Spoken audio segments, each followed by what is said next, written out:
interest rates. It's a question we get asked quite a bit, especially as we've come out of a historically low rate environment and we're starting to see the rates gradually move up. This can have a big impact on one's borrowing power and certainly top of mind for most of our borrowers.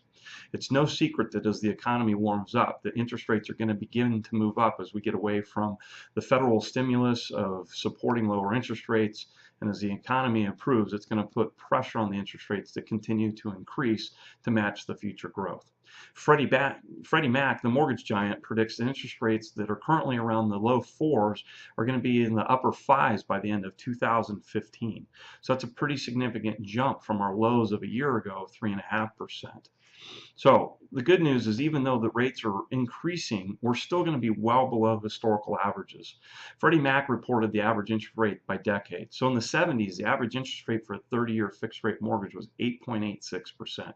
1980s, it was 12.7%. 1990s, 8.12.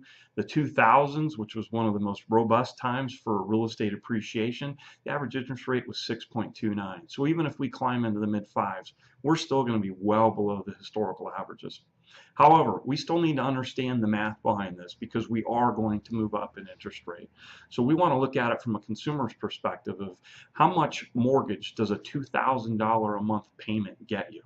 Well, at 3.5%, a $2,000 mortgage payment that includes principal and interest would get you $445,000 of a loan.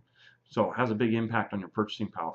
As we move away from the 3.5% range and we start heading towards the fives, at 4%, that loan gets reduced down to $419,000 for that same $2,000 payment.